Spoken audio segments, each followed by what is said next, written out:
یعنی ایسی جگہ جہاں سے بچ کے جا سکتے ہیں. بہت پہلے میں نے کسی کا ایک لیکچر سنا تھا، ایک خاتون تھی، تو انہوں نے ایک قصہ بیان کیا اپنے لیکچر میں کہ ایک شخص سے کسی نے قرضہ لیا اور وہ اس کو واپس نہیں کر رہا تھا. میں نے لے کے قرضہ بھاگ گیا، ڈیفالٹر تھا، تو وہ قبرستان کے دروازے پہ جا کے بیٹھ گیا، وہاں روز جا کے بیٹھ جاتا.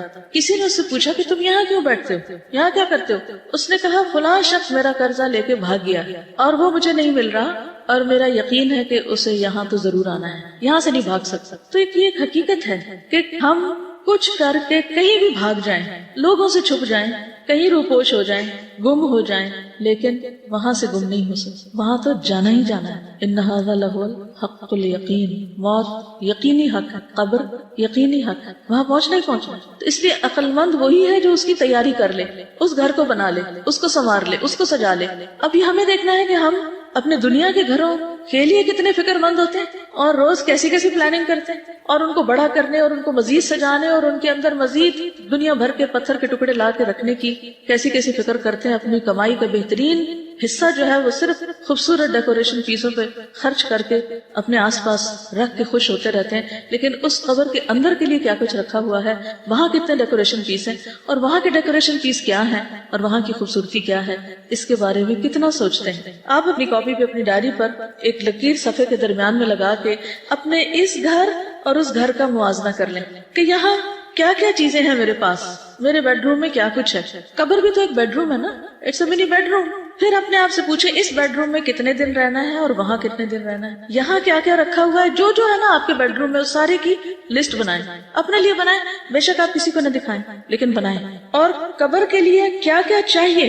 دیکھیے جب بچی کی شادی کرنی ہوتی ہے نا تو ہر ماں باپ، میں نے دیکھا ہے، غریب سے غریب بھی کاپی پین پکڑ کے بیٹھ جاتے ہیں یا کسی لکھنے والے کو بلا لیتے ہیں اور اس کو سامان کی لسٹ لکھواتے ہیں. ایسا ہی ہوتا ہے نا، یہ برتن لینے ہیں، یہ بیڈ روم کا سامان ہے، یہ فلاں ہے، یہ فلاں ہے، کتنی چیزیں لکھواتے ہیں، وہ کتنی لکھتے ہیں. اور جو رہ جاتی ہے ساری زندگی اس کے لیے بھاگ دوڑ کرتے رہتے ہیں. پھر جب تھوڑا پرانا ہوتا ہے، آؤٹ آف فیشن ہوتا ہے، پھر اس کو ریپلیس بھی کر لیتے ہیں.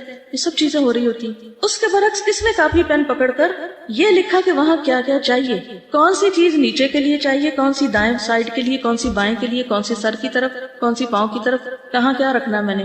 یہاں تو ٹیلی ویژن کی لیٹسٹ اسکرین کے لیے ہم بھاگ رہے ہوتے ہیں. جو نئی چیز آتی ہے پچھلی دے کے ادھر ادھر اور خرید لیتے ہیں تاکہ لیٹسٹ موویز اور ہر چیز کے نظارے خوبصورت سے خوبصورت مائنیوٹ ڈیٹیلز تک میں کر سکیں بہترین کلرز کے ساتھ. اور وہاں بھی ایک اسکرین نے چلنا ہے جس پہ یا جنت چلے گی یا جہنم چلے گی. اس پہ کیا کریں گے، وہ کیسی اسکرین ہوگی اور اس کے پیچھے کون سا کنٹرول روم ہوگا، وہ کون دکھائے گا، اور اس کا دکھایا جانا بھی برحق ہے. اصل بات یہ ہے کہ ہم خود کو دھوکہ دیتے ہیں. ہم مانتے ہیں مگر کوئی نہیں مانتے. ہم کہتے ہیں ہم تیاری کریں لیکن کوئی نہیں کر رہے. جتنا مال اس دنیا کے لیے خرچ کرتے ہیں اس کا کتنا حصہ آخرت کی اس کوٹھڑی کے لیے بھی خرچ کر رہے ہیں. یہاں بجلی نہ ہو تو کس قدر گھبراہٹ اور آلٹرنیٹ طریقے سوچتے ہیں. ایک نہ چلے تو دوسرا، دوسرا نہ ہو تو تیسرا. لیکن وہاں ٹھنڈک کس چیز سے ہوگی، ہوا کہاں سے آئے گی، اس کے لیے کیا کرنا ہوگا، وہ نہیں سوچتے. یہاں بجلی نہیں تو کینڈلز، وہاں اگر اندھیرا ہو گیا تو کون سی کینڈلز. ان ساری چیزوں کو کمپیئر کر کے دیکھیے. جب آپ اپنے بیڈ روم میں اپنی چیزیں لکھنے لگیں گے نا تو آپ کو اس کے ہر چیز کے پیرالل سوچیں کہ وہاں کیا ہوگا میرے پاس. کیونکہ ہمارا اصل امتحان ہمارے گھروں میں ہوتا ہے، جب ہم اپنے بچوں میں ہوتے ہیں، جب ہم اپنے گھر والوں کے بیچ میں ہوتے ہیں. وہاں کتنا اپنے رب کو یاد کرتے ہیں، اپنے بستر پر کتنا اپنے رب کو یاد کرتے ہیں. پھر صبح کس وقت اٹھتے ہیں، فجر کی نماز کا کیا عالم ہے.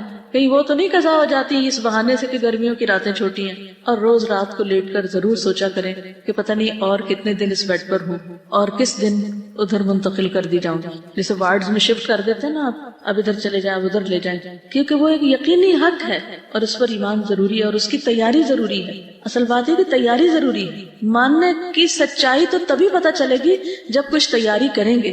اور اگر تیاری نہیں کر رہے تو اس کا مطلب ہے کہ وہ ماننا بھی بس زبانی کلامی ماننا، حقیقت میں نہیں مان رہے. ہمیں گاڑی چاہیے ہوتی ہے نا، روز گاڑی میں بیٹھنا ہوتا ہے. تو جب گاڑی کا دروازہ کھولتے ہیں اور آج کل گرمی ہے، دھوپ ہے اور اس میں اسمیل آنے لگتی ہے، اگر کوئی بھی چیز بیچ میں رہ جائے، صفائی نہ ہو، اور حالانکہ تھوڑی دیر بیٹھنا ہوتا ہے، آدھا گھنٹہ گھنٹہ، لیکن اس کے لیے کس قدر کنسرن ہوتے ہیں کہ اس کو صاف ہونا چاہیے. اگر سیٹیں خراب ہو گئی تو سیٹیں چینج ہونی چاہیے، کمفرٹیبل نہیں رہی، اسپرے ہونا چاہیے. کتنی تیاریاں کرتے ہیں. لیکن قبر جس میں اس وقت تک رہنا ہے جب تک اللہ تعالیٰ دوبارہ نہ اٹھا دے، اس کے لیے کب سوچتے ہیں. نبی صلی اللہ علیہ وسلم نے فرمایا قبر آخرت کی پہلی منزل ہے. اگر وہاں نجات مل گئی تو بعد کے سارے مراحل آسان ہو جائیں گے، اور اگر وہاں نجات نہ ملی تو بعد کے سارے مرحلے دشوار ہیں. اور آپ نے یہ بھی فرمایا اللہ کی قسم میں نے جتنے بھی مناظر دیکھے ہیں قبر کا منظر ان سب سے ہولناک ہے۔ پہلی بات تو یہ کہ جب مردے کو دفن کیا جاتا ہے تو اس کا جسم جب ڈیکمپوز ہونا شروع ہوتا ہے تو آپ کو پتہ ہے کہ اس کی اسمیل کیسی ہوتی ہے۔ کبھی کوئی مرے ہوئے چوہے کی یا مرے ہوئے مردار کی کوئی اسمیل دور پار کہیں سڑک سے گزرتے ہوئے گاڑی کے اندر بند شیشوں میں بھی آپ کو آ جائے تو کیسی کیفیت ہو جاتی ہے۔ یہ جسموں کا حال ہونے والا ہے۔ ان جسموں کے لیے دنیا میں کیا کچھ کرتے پھر رہے ہیں، کتنے فکر مند ہیں، اور وہاں کیا حال ہونے والا ہے جبکہ کوئی عزیز ترین پیارا بھی پلٹ کے نہ دیکھے گا۔ ابو لہب کے ساتھ کیا ہوا، اس کے اپنے بچوں نے اس کے ساتھ کیا کیا، کس طرح صرف لکڑیوں کے ساتھ دور سے گڑا کھدوا کے حبشیوں سے اس کو دھکیل دیا، اس میں نہ غسل نہ کفن نہ کچھ بھی نہیں، اور اس کے ساتھیوں کو قلیب کے کنویں میں پھینک دیا گیا۔ السلام علیکم۔ ایک ڈاکیومنٹری میں دیکھ رہی تھی نیٹ جیو پہ کس طرح سے ہیومن ڈکے ہوتا ہے، تو وہ بتا رہے تھے کہ جو سارا بلڈ ہوتا ہے وہ آپ کے جو ہالو اسپیسز ہوتے ہیں وہاں پہ جمع ہو جاتا ہے، آپ کے منہ کے اندر، آپ کے پیٹ کے اندر، اور پھر آہستہ آہستہ وہاں پہ گیسز جمع ہوتی ہیں تو وہ پھٹنا شروع ہو جاتی ہیں۔ جو قبر سے آوازیں کہتے ہیں نا آتی ہیں، وہ اصل میں یہی ہوتی ہیں جب آپ کے اسٹمک کے اندر گیسز پھٹتی ہیں، آپ کے لنگس کی گیسز پھٹتی ہیں، اور بہت اس طرح سے آپ کی اسکن ڈکے ہونا شروع ہو جاتی ہے۔ تو یہ اللہ کے رسول صلی اللہ علیہ وسلم قسم کھا کے فرما رہے ہیں کہ اللہ کی قسم میں نے جتنے مناظر دیکھے قبر کا منظر ان سب سے زیادہ ہولناک ہے۔ پھر یہ کہ ہر ایک کی قبر ایک بار بھینچی جائے گی۔ مسند احمد کی روایت ہے، نبی صلی اللہ علیہ وسلم نے فرمایا قبر کو ایک مرتبہ بھینچا جاتا ہے، اگر کوئی شخص اس عمل سے بچ سکتا تو وہ سعد بن معاذ ہوتے۔ obviously جو کافر ہوتا ہے یا منافق ہوتا ہے اس کے ساتھ سختی کا معاملہ ہوتا ہے، لیکن جیسے مومن ہے تو اس کے اوپر بھی ایک دفعہ قبر تنگ ہوتی ہے۔ کبھی آپ نے دیکھا ہوگا کہ بہت سارے لوگ ہو تو ایک سٹیمپیڈ ہوتی ہے جب تو، یا ایک دوسرے کے بیچ میں دب گھٹ جائیں تو کیسی کیفیت ہوتی ہے اس وقت، ایسا لگتا ہے دل باہر آنے لگا ہے۔ پھر قبر میں اندھیرا، نبی صلی اللہ علیہ وسلم نے فرمایا یہ قبریں اپنے رہنے والوں پر اندھیرے سے بھری ہوتی ہیں اور اللہ ان کو میری نماز کی وجہ سے روشن کر دے گا یا میری دعا کی وجہ سے روشن کر دے گا، بصلاتی علیہم، یعنی آپ جو دعائیں کرتے تھے اپنے صحابہ کے لیے اور جنازہ وغیرہ پڑھتے تھے، اور اسی لیے بعد میں بھی یہ سنت جاری رہی کہ جو بھی کوئی فوت ہو اس پر جنازہ پڑھا جائے اور پیچھے والے اس کے لیے دعا کرے۔ اب آپ دیکھیے کہ مرنے والے کے لیے عموماً کتنی دعائیں ہوتی، اپنے اپنے سپارے کھول کے بیٹھے ہوتے ہیں، گٹلیاں پھینک رہے ہوتے ہیں، باتیں کر رہے ہیں، ادھر ادھر کے کاروبار ڈسکس ہو رہے ہیں، لیکن اس وقت مردے کے ساتھ کیا ہو رہا ہے اس کی کسی کو بھی فکر نہیں۔ پھر قبر میں عقل کا لوٹایا جانا، مسند احمدی کی روایت ہے، عبداللہ بن عمر کہتے ہیں ایک مرتبہ رسول اللہ صلی اللہ علیہ وسلم نے قبروں میں امتحان لینے والے فرشتوں کا تذکرہ کیا۔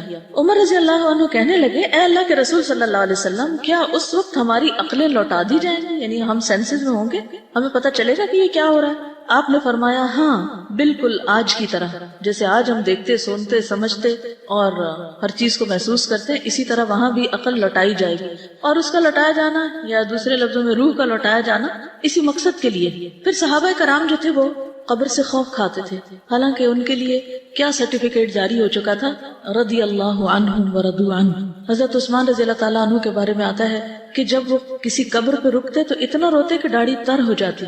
کسی نے ان سے پوچھا جب آپ جنت اور جہنم کا تذکرہ کرتے ہیں تو تب تو نہیں روتے اور اس سے رو پڑتے ہیں؟ اللہ کے رسول صلی اللہ علیہ وسلم کے صحابی ہیں، آپ کی 2 بیٹیوں کے شوہر ہیں، خلیفہ ثالث ہیں، اور اللہ کی خشیت آپ دیکھیں، ہمیں کیوں نہیں نظر آتی؟ ہم کیوں اتنے سنگ دل ہیں؟ کیا ہم ان سے زیادہ نیک بن چکے؟ انہوں نے کہا رسول اللہ صلی اللہ علیہ وسلم نے فرمایا قبر آخرت کی پہلی منزل ہے، اگر وہاں سے نجات مل گئی تو بعد کے سارے مرحلے آسان ہو جائیں گے۔ عمرو بن العاص کہتے ہیں جب میرا انتقال ہو جائے تو میرے جنازے کے ساتھ نہ کوئی رونے والی ہو نہ آگ ہو۔ یہ دور جاہلیت کا طریقہ تھا کہ جنازے پہ یہ 2 چیزیں ساتھ لے کے جاتے تھے، رونے والی عورتیں جو بین کرتی جاتی تھیں اور آگ بھی لے کے جاتے۔ جب تم مجھے دفن کر دو تو مجھ پر مٹی ڈال دینا، اس کے بعد میری قبر کے ارد گرد اتنی دیر ٹھہرنا جتنی دیر میں اونٹ ذبح کر کے اس کا گوشت تقسیم کیا جاتا ہے، تاکہ تمہارے قرب سے مجھے انس حاصل ہو اور میں دیکھ لوں کہ میں اپنے رب کے فرشتوں کو کیا جواب دیتا ہوں۔ یہ دراصل ان کی فکر کو ظاہر کرتا ہے کہ انہیں کتنی فکر تھی، حالانکہ باہر والے اندر والے کے لیے کچھ نہیں کر سکتے سوائے دعا کے، لیکن انہیں اتنا یقین تھا کہ حساب بھی ہوگا اور جواب بھی دینا ہوگا۔ تو مومن جو ہے اس کے لیے قبر کی زندگی حساب کتاب کے بعد جب وہ 3 سوالوں کے جواب ٹھیک دے دیتا ہے تو پھر اچھی ہو جاتی ہے۔ قرآن مجید میں بھی آتا ہے فَأَمَّا إِن كَانَ مِنَ الْمُقَرَّبِينَ فَرَوْحٌ وَرَيْحَانٌ وَجَنَّةُ نَعِيمٍ وَأَمَّا إِن كَانَ مِنْ أَصْحَابِ الْيَمِينِ فَسَلَامٌ لَكَ مِنْ أَصْحَابِ الْيَمِينِ۔ اگر وہ مرنے والا مقربین میں سے ہو، اعلیٰ درجات والوں میں سے، تو اس کے لیے راحت عمدہ رزق اور نعمتوں والی جنت ہوگی، اور اگر وہ دائیں ہاتھ والوں میں سے ہوگا یعنی عام نیک مسلمان صالحین میں سے، تو اے دائیں ہاتھ والے لوگوں میں شامل ہونے والے یعنی اصحاب الیمین، تجھ پر سلامتی ہو، اس کو سلامتی بھیجی جائے گی۔ لیکن آبویسلی جو وی آئی پی ٹریٹمنٹ پہلے درجے والوں کے ساتھ ہوگا وہ دوسروں کے ساتھ نہیں۔ دنیا میں آپ دیکھیے کہ ہم ہر موقع پہ کیا چاہتے ہیں کہ ہمارا اچھی طرح استقبال ہو، ہمیں اچھی طرح پوچھا جائے، ہمارے ساتھ بہترین معاملہ کیا جائے۔ پچھلے دنوں وی آئی پی کلچر کی بات کر رہے تھے نا، تو بات یہ ہے کہ دنیا کے لیے تو ہم بہت فکر مند ہوتے ہیں اور بہت مائنڈ بھی کرتے ہیں اگر ہمارا کوئی اس طرح استقبال نہ کرے، لیکن ہم میں سے کتنوں کو فکر ہوئی کہ جنت میں استقبال کیسے ہوگا۔ پھر سورۃ النحل میں آتا ہے 32 الذین تتوفاہم الملائکۃ طیبین یقولون سلام علیکم سلام علیکم ادخلوا الجنۃ بما کنتم تعملون۔ وہ پرہیزگار جو پاک سیرت ہوتے ہیں، فرشتے ان کی روح قبض کرنے آتے ہیں تو کہتے ہیں تم پر سلام ہو، جو اچھے عمل تم کرتے رہے اس کے صلے میں جنت میں داخل ہو جاؤ۔ تو گویا قبر ان کے لیے کیا بن جاتی ہے؟ جنت کے باغوں میں سے ایک باغ، جنت کا ٹکڑا۔ نبی صلی اللہ علیہ وسلم نے فرمایا بندہ مومن جب دنیا سے رخصتی اور آخرت کے سفر پر جانے کے قریب ہوتا ہے، یعنی اب اس کے آخری دن ہوتے ہیں، آخری وقت ہوتا ہے، تو اس کی طرف آسمان سے روشن چہرے والے فرشتے آتے ہیں، گویا ان کے چہرے سورج کی طرح ہوں، ان کے پاس جنت کا کفن اور جنت کی حنوت ہوتی ہے یعنی خوشبو، تاحد نگاہ وہ بیٹھ جاتے ہیں، ہر طرف پھیل جاتے ہیں۔ پھر ملک الموت اس کے سرہانے پہ آ کے بیٹھ جاتے ہیں اور وہ کہتے ہیں اے نفس مطمئنہ، اللہ کی مغفرت اور خوشنودی کی طرف چلو۔ چنانچہ اس کی روح اس طرح بہہ کر نکل جاتی ہے جیسے مشکیزے کے منہ سے پانی کا قطرہ بہہ جاتا ہے۔ ملک الموت اسے پکڑ لیتے ہیں، جیسے بچہ ڈیلیور ہوتا ہے نا تو فوراً اس کو ڈاکٹر ہاتھ پہ لے لیتے ہیں، تو اسی طرح موت کے وقت بھی جان جب پوری نکلتی ہے تو ایسے جیسے ایک بیبی ڈیلیور ہو کے باہر آ گیا، روح باہر آ جاتی ہے، اور اس کو لینے کے لیے ملک الموت آگے ہاتھ بڑھاتے ہیں اور پھر فوراً آگے فرشتوں کو دے دیتے ہیں جس قسم کا وہ شخص ہوتا ہے۔ اور دوسرے فرشتے پلک جھپکنے کی مقدار بھی اس کی روح کو ملک الموت کے ہاتھ میں نہیں رہنے دیتے، فوراً اس سے آگے لے لیتے ہیں، بلکہ ان سے لے کر اسے کفن میں لپیٹ کر اس پر لائی ہوئی حنوت مل دیتے ہیں، اور اس کے جسم سے ایسی خوشبو آتی ہے جیسے مسک کا ایک خوشگوار جھونکا جو زمین پر محسوس ہو سکے۔ پھر فرشتے اس روح کو لے کر اوپر چڑھ جاتے ہیں۔ مجھے بالکل ہسپتال کا منظر نظر آ رہا ہے، جب کبھی شاید آپ کو موقع ملا ہو کسی ڈلیوری کو دیکھنے کا، جیسے جو ہی بیبی باہر آتا ہے تو فٹافٹ اس کو آگے دے دیا جاتا ہے نرسز کو، اور پھر اس کے بعد اس کو لپیٹ دیا جاتا ہے اور فوراً اس کی ٹیک کیئر کی جاتی ہے کہ اب آگے اس کے ساتھ کیا کرنا ہے، اگر اس کو سانس نہ آ رہا ہو یا جو بھی حسب ضرورت اس کو نیکسٹ لیول کی مدد دی جا رہی ہوتی ہے۔ تو یہ دنیا میں آمد کا وقت ہوتا ہے اور اسی قسم کا اس کی رخصتی کا وقت ہوتا ہے جب روح واپس جا رہی ہوتی ہے۔ مومن کی روح جب نکلنے والی ہوتی ہے تو وہ اللہ سے ملاقات کو پسند کرتا ہے۔ نبی صلی اللہ علیہ وسلم نے فرمایا مومن کو جب موت آتی ہے تو اسے اللہ کی خوشنودی اور اس کے ہاں اس کی عزت کی خوشخبری دی جاتی ہے۔ اس وقت مومن کو کوئی چیز اس سے زیادہ عزیز نہیں ہوتی جو اس کے آگے ہوتی، اس لیے وہ اللہ سے ملاقات کا خواہش مند ہو جاتا ہے اور اللہ بھی اس کی ملاقات کو پسند کرتا ہے۔ اس کے برعکس جو منافق یا کافر ہوتا ہے، اس کو جو پتہ چلتا ہے کہ بھیانک فرشتے اس کی خبر لینے آئے ہیں، بھیانک شکلوں والے، تو پھر اس کی روح بھاگتی ہے، نکلنا نہیں چاہتی، ریزسٹ کرتی ہے اور وہ اللہ سے ملاقات کو ناپسند کرتا ہے۔ کیوں؟ کیونکہ اب وہ ظاہر ہے کہ ایک مجرم کی حیثیت سے وہ جا کے کھڑا ہوگا تو کیسے منہ دکھائے؟ جیسے کوئی مجرم رنگے ہاتھوں پکڑ لیا جائے تو وہ کیا چاہتا ہے، اس کو آگے لے جایا جائے؟ نہیں، وہ بھاگنے کی کوشش کرتا ہے، ریزسٹ کرتا ہے، بچنے کی، چھپنے کی، ادھر ادھر ہونے کی۔ یہی کیفیت اس شخص کی ہوتی ہے۔ پھر آسمان والوں کا نیک روح کو مسلسل مرحبا کہنا۔ فرشتے مومن کی روح کو آسمان کی طرف چڑھا لے جاتے ہیں، آسمان کا دروازہ کھلتا ہے، پوچھا جاتا ہے یہ کون ہے؟ کہا جاتا ہے فلاں شخص ہے۔ وہ کہتے ہیں مرحبا، پاک نفس جو پاک بدن میں تھا، پاک نفس پاک بدن میں تزکیہ ہو چکا تھا اس کا، اور وہ پاکیزہ بدن میں تھا، صاف ستھرا، کلین، داخل ہو جاؤ اے قابل تعریف اور خوش ہو جاؤ اللہ کی رحمت سے اور خوشبو سے، یعنی خوشبوئیں ہیں اس کے لیے، اور اس مالک سے جو تجھ پر ناراض نہیں ہے۔ برابر اسے یہی کہا جاتا ہے یہاں تک کہ روح اس آسمان تک پہنچتی ہے جہاں اللہ عز و جل ہے، یعنی علیین تک اس کو سب سے بلند جگہ تک پہنچا دیا جاتا ہے۔ ہر آسمان کے فرشتوں کا اگلے آسمان تک روح کو چھوڑنے جانا، یعنی اسکارٹ کرتے ہیں اس کو پیچھے سے، یعنی صرف چھوڑ نہیں دیتے بلکہ آگے تک پہنچا کے آتے ہیں، اتنے خوش ہوتے ہیں۔ فرشتے اس روح کو لے کر اوپر چڑھ جاتے ہیں اور فرشتوں کے جس گروہ پر بھی ان کا گزر ہوتا ہے وہ گروہ پوچھتا ہے کہ یہ پاکیزہ روح کون ہے؟ وہ جواب میں اس کا وہ بہترین نام بتاتے ہیں جس سے دنیا میں لوگ اسے پکارتے تھے، اچھے سے اچھا نام، حتیٰ کہ وہ اسے لے کر آسمان دنیا تک پہنچ جاتے ہیں، کیونکہ ہر شخص کی ایک شہرت ہوتی ہے نا، ایک نام ہوتا ہے، ایک آئیڈینٹی ہوتی ہے، وہ اس کے لیے دروازے کھلواتے ہیں تو دروازہ کھول دیا جاتا ہے، تو ہر آسمان کے مقرب فرشتے اس کے ساتھ ساتھ چلتے ہیں آسمان کی طرف جو اس کے بعد آتا ہے، اور اس طرح اسے 7ویں آسمان تک پہنچا دیا جاتا ہے۔ یہ ہم سب کی جرنی ہے، یہ ہم سب نے یہ ٹریولنگ کرنی ہے۔ اگر اس ٹریٹمنٹ کے مستحق ہوئے تو یہ سب کچھ ملے گا، ادروائز دوسری چیز بھی ابھی سامنے آئے گی۔ پھر فرشتے دعا دیتے ہیں۔ ابو ہریرہ رضی اللہ عنہ سے روایت ہے کہ جب کسی مومن کی روح نکلتی ہے تو 2 فرشتے اسے لے کر اوپر چڑھتے ہیں تو آسمان والے کہتے ہیں کہ پاکیزہ روح زمین کی طرف سے آئی ہے، اللہ تعالیٰ تجھ پر اور اس جسم پر جسے تو آباد رکھتی تھی رحمت نازل فرما، یعنی تجھ پر بھی اور جس جسم کو تو نے آباد کیا ہوا تھا، یعنی ہم سب کا جو جسم ہے جس میں وہ روح ڈالی ہوئی ہے، تو اس کے لیے بھی رحمت کی دعا کرتے ہیں۔ پھر روحوں سے ملاقات، فرشتے نیک روح کو اہل ایمان کی ارواح کے پاس لاتے ہیں، یعنی روح جا کر باقی روحوں سے ملاقات کرتی اور وہ اس روح سے خوش ہوتے ہیں، اس سے زیادہ جو کہ تم کو کسی بچھڑے ہوئے شخص کی آمد سے ہوتی، یعنی آپ کسی شخص سے محبت کرتے ہوں اور ایک لمبے عرصے کے بعد اس سے مل رہے ہیں، تو وہ نیک روحیں پہلے سے جو وہاں موجود ہوتی جن سے ہم محبت کرتے ہیں تو وہ بھی ہم سے محبت کرتے ہیں اور پھر ان سے جا کر وہ ملتی ہیں۔ وہ نیک روحیں اس سے پوچھتی ہیں نئی آنے والی روح سے کہ فلاں کا کیا ہوا، فلاں کا کیا ہوا، فلاں نے کیا کیا، وہ کس حال میں ہے، یعنی پیچھے اپنے رشتہ داروں یا جان پہچان والوں کا حال پوچھتے ہیں۔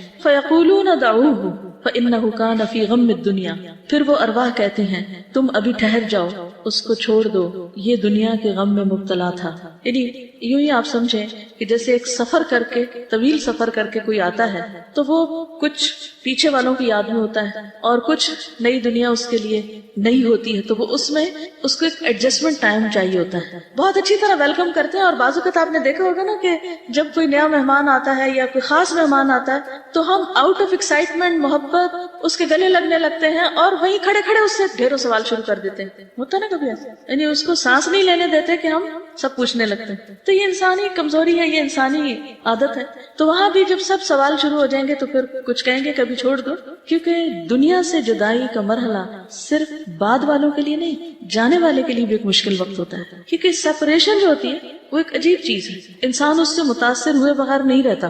کبھی بھی آپ دیکھیں جب آپ ایک جگہ کو چھوڑ کے دوسری جگہ جا رہے ہوتے ہیں، مثلا یہاں آپ پڑھتے ہیں، جب یہاں سے گھر جانے لگتے ہیں یا گھر سے یہاں آنے لگتے ہیں، یا لڑکی اپنے ماں باپ کا گھر چھوڑ کے آگے جانے لگتی ہے، یا پھر وہ اپنا گھر چھوڑ کے واپس کسی دن آنے لگتی ہے، تو جو بھی مرحلے ہوتے ہیں ان سب میں انسان کو ایک وقت لگتا ہے۔ جب جانے والا جاتا ہے تو اس وقت بھی تو گھر کیسا خالی لگتا ہے نا، وہ کمرہ جس میں وہ رہتا تھا، وہ جگہ جہاں وہ بیٹھتا تھا، وہ کام جو وہ کرتا تھا، وہ ساری چیزیں اس کو ایک طرح سے یاد کر رہی ہوتی، اور جو اس کے عزیز قریب رشتہ دار ہوتے ہیں، جو اس کے بالکل کلوز سرکل ہوتا ہے، وہ بھی اس کو مس کر رہے ہوتے ہیں۔ اب دیکھیے کہ جیسے شادی کا ہی مرحلہ ہے نا، تو کیا بچی کو نئے گھر جانے کی خوشی نہیں ہوتی؟ کتنی بھی وہ زیورات میں لدی ہوئی ہو، کتنا بھی اچھا لباس ہو، کتنی بھی محبت کرنے والا شوہر ہو، کتنا بھی اچھا ٹھکانہ ہو، لیکن وہ پیچھے کی ایک کسک ہوتی ہے نا، یہ جاتے وقت آنسو نکل آتے ہیں۔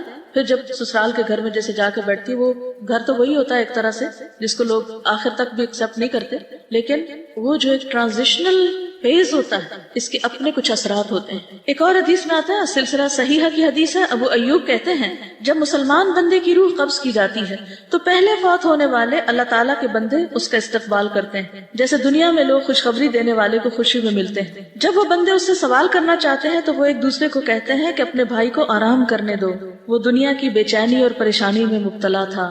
کیونکہ کئی دفعہ ایسا بھی ہوتا ہے کہ انسان بیمار ہوتا ہے مرنے سے پہلے، اور ایک لمبی بیماری کاٹ کے فوت ہوتا ہے، یا اس پر کچھ حالات تنگ ہوتے ہیں، تو وہ ابھی یہ جو ایک فیز سے دوسرے فیز میں آیا نا، تو وہ اس کی رعایت کر رہے ہوتے ہیں۔ بالآخر وہ پوچھتے ہیں کہ فلاں کیا کر رہا تھا، اگر کسی کا کوئی بچہ ہے پیچھے، یا ماں باپ ہے، یا کوئی بیوی ہے، یا کوئی اور ہے، کہ وہ کیا کر رہے ہیں، فلاں بہن کی سنائیں، اس کی شادی ہو گئی تھی، یہ الفاظ ہیں، ما فعلت فلانۃ هل تزوجت۔ جب وہ کسی ایسے آدمی کے بارے میں سوال کرتے ہیں جو اس سے پہلے مر چکا ہوتا ہے، اور وہ جواب دیتا ہے کہ وہ تو مجھ سے پہلے مر چکا، وہ بہن تو دنیا سے پہلے مر کے جا چکی، وہ تو مجھ سے پہلے آ گئی تھی، تو وہ کہتے ہیں انا للہ و انا الیہ راجعون، وہ یہاں نہیں پہنچی، وہ یہاں نہیں آئی، کیونکہ ہر آنے والے کو ان کو پتا ہوتا ہے کون کون آ گیا۔ اس کا مطلب یہ ہوا کہ وہ اپنے ٹھکانے جہنم میں چلا گیا، وہ دوسری روحوں کے پاس چلا گیا، وہ برا ٹھکانہ ہے، بری پرورش گاہ ہے۔ اللہ تعالیٰ کے ان بندوں پر ان کے نیک اعمال پیش کیے جاتے ہیں، جب وہ اچھا عمل دیکھتے ہیں تو خوش ہو جاتے ہیں اور کہتے ہیں اے اللہ یہ تیری اپنے بندے پر نعمت ہے، تو اس کو پورا کر دے۔ اور جب وہ برا عمل دیکھتے ہیں تو کہتے ہیں اے اللہ اپنے بندے پر رجوع کر۔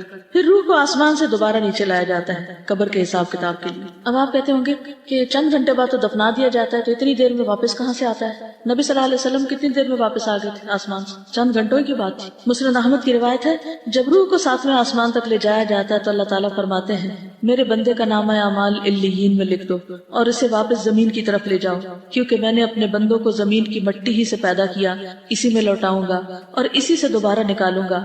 چنانچہ اس کی روح جسم میں واپس لوٹا دی جاتی، اب پھر اٹھا کے اس کو بٹھایا جاتا ہے اور اگلے مرحلے اب آتے ہیں۔ نبی صلی اللہ علیہ وسلم فرمایا کرتے تھے کہ میت جب چارپائی پہ رکھی جاتی اور لوگ اسے کندھوں پر اٹھاتے ہیں، ابھی پہلے تو روح کی بات ہو رہی تھی نا، وہ وہاں گئی، اور اب جسم کی بات ہو رہی کہ جب اس کو کندھوں پر اٹھاتے ہیں اس وقت اگر وہ مرنے والا نیک ہوتا ہے تو کہتا مجھے جلدی لے چلو۔ نبی صلی اللہ علیہ وسلم نے فرمایا جب آدمی قبر میں رکھا جاتا ہے اور دفن کر کے لوگ اس سے پیٹ موڑ کے رخصت ہوتے ہیں تو وہ ان کے جوتوں کی آواز سنتا ہے، کیونکہ بائی دا ٹائم روح واپس جسم میں آ چکی ہوتی ہے اور وہ سن رہا ہوتا ہے۔ تو قبر میں دفنائے جانے کے بعد وہ باہر کے قدموں کی آواز سن رہا ہوتا ہے۔ پھر قبر کا وسیع اور روشن ہونا۔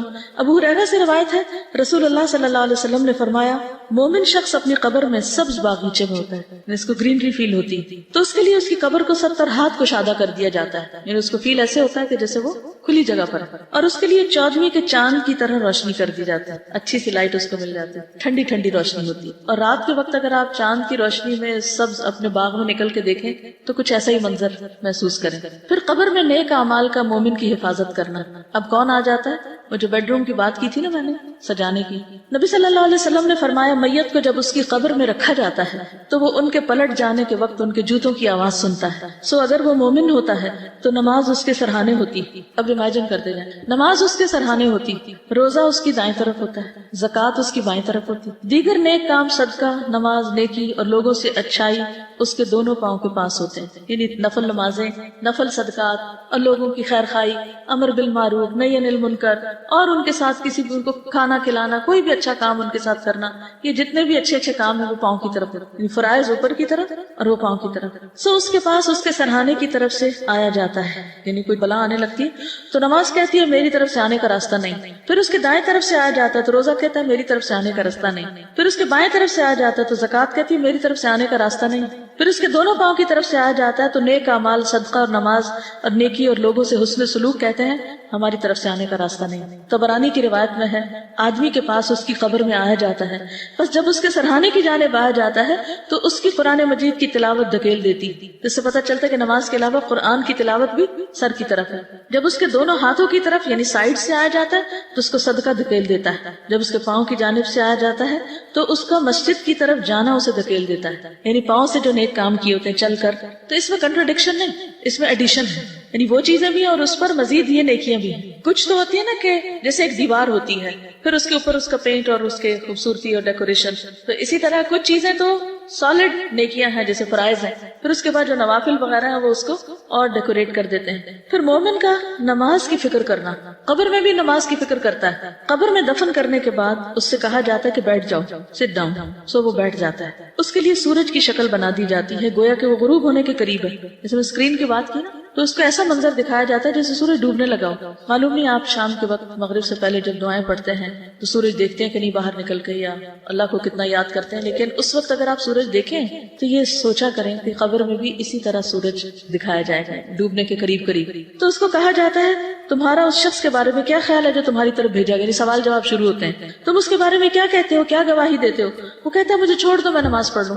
کیا ہم دنیا میں یہ کرتے ہیں کہ کام چھوڑ کے کہتے ہیں چھوڑ دو مجھے میں پہلے نماز پڑھ لوں، تو بچے تنگ کر رہے ہیں کوئی اور کام ہو؟ ہم تو الٹا کیا کرتے ہیں، اچھا کام کر لوں پھر ذرا نماز پڑھیں گے، اور اٹھتے اٹھتے بھی ادھر ہاتھ مار ادھر مار، وہ بھی کر اور آخر وقت کر دیتے ہیں، جبکہ مومن اس سے برعکس ہوتا ہے، وہ کہتا ہے چھوڑو مجھے پہلے میں نماز پڑھ لوں پھر باقی باتیں بعد میں کریں گے۔ کیا کسی کے لمبے فون پر آپ نے کبھی کہا کہ ذرا میں نماز پڑھ لوں؟ کسی ملاقاتی کو آپ نے معذرت کی کہ میں ذرا نماز پڑھ لوں پھر آپ سے بات کرتا ہوں؟ ہم اللہ کی خاطر لوگوں کو ناراض نہیں کر سکتے، کیونکہ ہم کہتے ہیں یہ مائنڈ کر جائیں گے، پتہ نہیں کیا ہو جائے گا، پھر یہ چھوٹ جائیں گے، پھر ہم سے ٹوٹ جائیں گے، پھر یہ چلے جائیں گے۔ جنہوں نے جانا ہوتا ہے تو ویسے ہی چلے جاتے ہیں، وہ ہم سے پوچھ کے تھوڑی جاتے ہیں۔ وہ کہتے ہیں تم یقیناً ایسا کرو گے پہلے ہمیں اس بارے میں خبر دو جو ہم تم سے سوال کر رہے ہیں. تمہاری اس شخص کے بارے میں کیا رائے ہے جو تمہاری طرف بھیجا گیا؟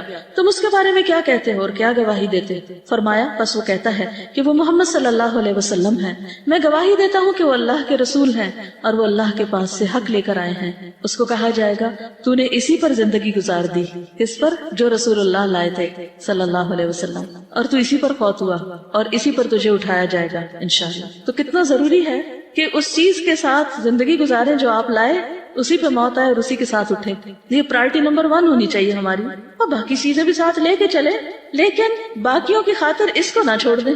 پھر یہ کہ مومن کو قبر کے سوال و جواب میں مدد دی جاتی. نبی صلی اللہ علیہ وسلم نے فرمایا جب انسان کو دفن کر کے اس کے ساتھی چلے جاتے ہیں تو ایک فرشتہ جس کے ہاتھ میں گرز ہوتا ہے، گرز کہتے ہیں لوہے کے ہیمر کو، آ کر اسے بٹھا دیتا ہے اور اس سے محمد صلی اللہ علیہ وسلم کے متعلق پوچھتا ہے کہ تم اس آدمی کے متعلق کیا کہتے ہو؟ اگر وہ مومن ہو تو کہہ دیتا ہے کہ میں اس بات کی گواہی دیتا ہوں کہ اللہ کے علاوہ کوئی معبود نہیں اور یہ کہ محمد صلی اللہ علیہ وسلم اس کے بندے اور رسول ہیں. یہ سن کر فرشتہ کہتا ہے کہ تم نے سچ کہا. پھر اسے جہنم کا ایک دروازہ کھول کر دکھایا جاتا ہے اور اس سے کہا جاتا ہے اگر تم اپنے رب کے ساتھ کفر کرتے تو تمہارا ٹھکانہ یہاں ہوتا، لیکن چونکہ تم اس پر ایمان رکھتے تھے اس لیے تمہارا ٹھکانہ دوسرا ہے. یہ کہہ کر اس کے لیے جنت کا ایک دروازہ کھولا جاتا ہے. اب دوسرا منظر دکھایا جاتا ہے. پھر وہ اٹھ کر جنت میں داخل ہونا چاہتا ہے تو فرشتہ اسے سکون سے رہنے کی تلقین کرتا ہے اور اس کی قبر کشادہ کر دی جاتی ہے. کسی نے پوچھا یا رسول اللہ صلی اللہ علیہ وسلم وہ فرشتہ تو ہاتھ میں گرز لے کر جس کے بھی سامنے کھڑا ہوگا اس وقت گھبراہٹ طاری ہو جائے گی. نبی صلی اللہ علیہ وسلم نے فرمایا اللہ ایمان والوں کو کلمہ توحید پر ثابت قدم رکھتا ہے.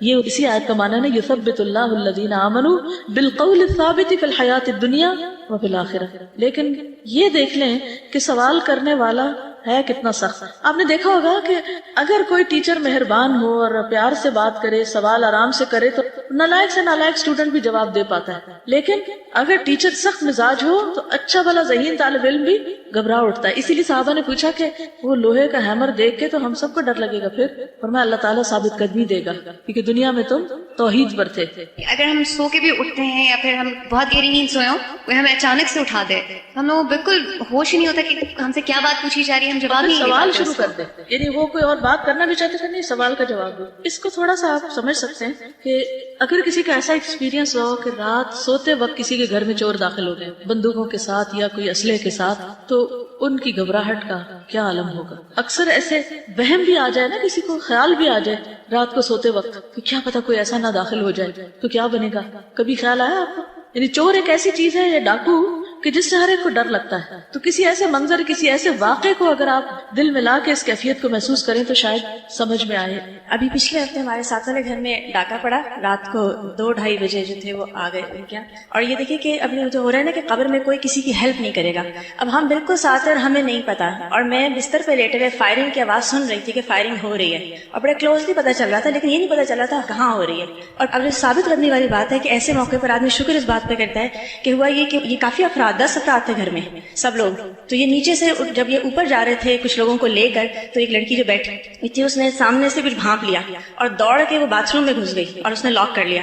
اتفاق سے جیسے آج کل ہر وقت موبائل ہاتھ میں ہوتا ہے، موبائل ہاتھ میں تھا اور جو باتھ روم جا کے اس نے 15 کو فون کر دیا. اب یہ جو ثابت قدمی ہوتی ہے نا کہ اس وقت عقل کہاں سے آئے اتنی کہ ایک دم سے اس کو حالات میں موبائل اٹھانا ہے اور بھاگتے ہوئے وہ کرنا ہے. اور یہ بھی اللہ کا کرنا ہوا کہ ان چوروں کو یہ نہیں پتا چلا کہ ایک لڑکی باتھ روم میں، تو وہ نقصان نہیں ہوا جو ہو سکتا تھا. تو اللہ نے یہ ثابت قدمی اس وقت دی ہوتی ہے، یہ بلیسنگ کے سوا کچھ نہیں ہوتی. دیکھیے دنیا میں تو پھر بھی انسان کسی کو موبائل پہ مدد کے لیے بلا لیتا ہے، ہم سائے ساتھ آ جاتے ہیں، لیکن قبرستان سے کون کس کو موبائل کر سکتا؟ ساتھ والی قبر سے بھی اٹھ کے کوئی نہیں آ سکتا. جو کچھ اپنے پاس ہوگا بس وہی ہوگا. لیکن ہم کتنے دھوکے میں ہوتے ہیں نا کہ دوسرے لوگوں کی خاطر اپنا دین بیچے چلے جاتے ہیں. کبھی بچوں کی خاطر، کبھی بہن بھائیوں کی خاطر، کبھی دوستوں کی خاطر اپنی آخرت برباد کیے چلے جا رہے ہوتے ہیں. نبی صلی اللہ علیہ وسلم نے فرمایا اگر مرنے والا نیک آدمی ہو تو فرشتے اسے اس کی قبر میں اس طرح بٹھاتے ہیں کہ اس پر کوئی خوف اور گھبراہٹ نہیں ہوتی.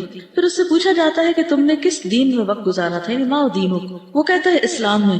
پوچھا جاتا ہے وہ کون آدمی تھا جو تمہارے پاس آیا تھا؟ وہ کہتا ہے اللہ کے رسول محمد صلی اللہ علیہ وسلم. جو کہ اللہ عز و جل کی طرف سے ہمارے پاس واضح نشانیاں لے کر آئے اور ہم نے ان کی تصدیق کی. پھر اللہ کا مومن کے جواب کی تصدیق کرنا اور جنت کا لباس اور خوشبو کا ملنا. مومن جب یہ جواب دے دیتا ہے تو سنن نبی داؤد کی روایت ہے پھر ایک آواز لگانے والا آواز لگاتا ہے کہ میرے بندے نے سچ کہا، بس اس کے لیے جنت کا بستر بچھا دو اور اسے جنت کے کپڑے پہنا دو اور اس کے لیے جنت میں ایک دروازہ کھول دو.